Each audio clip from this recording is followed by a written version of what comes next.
Bonjour et bienvenue dans Recette Roulette. La recette du jour est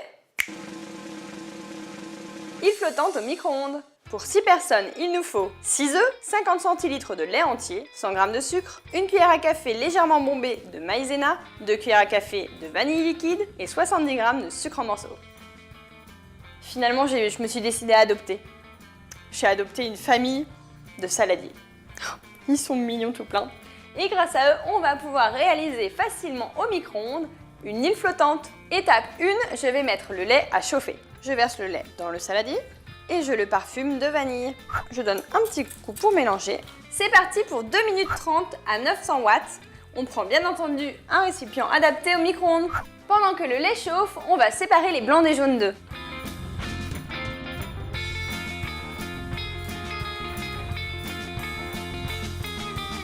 Je mélange maintenant 80 g de sucre au jaune d'œuf.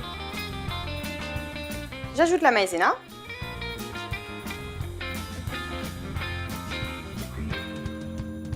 On dilue toujours la maïzena dans du liquide froid avant de l'ajouter à un liquide chaud. Là pour le coup, ce sont les jaunes d'œufs qui font office de liquide froid. Je vais troquer le fouet contre une cuillère en bois et je vais maintenant ajouter les jaunes au lait chaud. Et on ajoute les œufs doucement. Ça sent déjà délicieusement bon avec l'odeur de la vanille. Mais bon, c'est pas fini, il va falloir encore la faire cuire maintenant. On va faire cuire cette préparation au micro-ondes durant 1 minute, cette fois-ci à 400 watts. On mélange. Et maintenant, on va encore faire cuire 2 minutes au micro-ondes, mais cette fois-ci en remuant toutes les 30 secondes.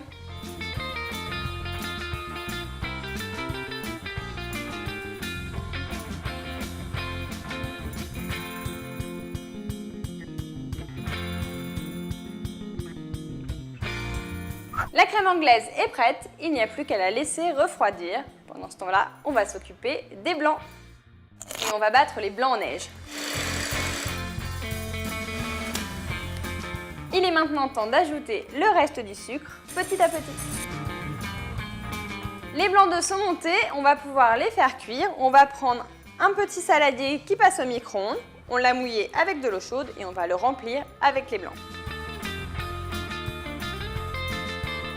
On démoule l'île et on la dépose dans un grand bol d'eau chaude.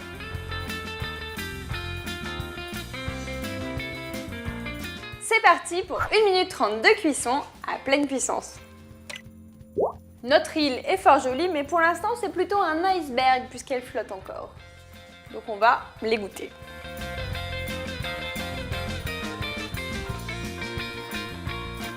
C'est parti pour le caramel. On met les 70 g de sucre en morceaux dans le saladier. Je les humidifie avec un peu d'eau. Le sucre s'est dissous dans l'eau. C'est le moment d'aller faire chauffer ça au micro-ondes. Pour le caramel, on le met à puissance maximum. Et ensuite, c'est parti pour 1 minute 30 à 2 minutes 30 de cuisson. On vérifie fréquemment. En fait, tout dépendra de la quantité d'eau qu'on aura ajoutée. En attendant le caramel, on va préparer l'assiette. J'ai mis la crème anglaise dans un bec verseur. Elle est refroidie. On va la verser dans le plat. J'égalise mon île et je vais maintenant la déposer sur la crème anglaise. Le caramel est prêt, on peut arroser l'île flottante avec. Mon île flottante flotte, tout va bien. D'ailleurs, à vous, qui croira que tu l'as fait au micro-ondes? Personne, elle est trop jolie. D'ailleurs, île flottante ou œuf à la neige? Connais-tu la différence? Si c'est le cas, dis-le dans les commentaires. Si pour toi, les envies de gâteau au chocolat n'attendent pas, je te conseille de réaliser le gâteau au chocolat au micro-ondes, prêt en 5 minutes. Rendez-vous demain à 11 h pour une nouvelle recette. Et si tu ne veux pas en rater ni être un conseil, abonne-toi à la chaîne Marmiton.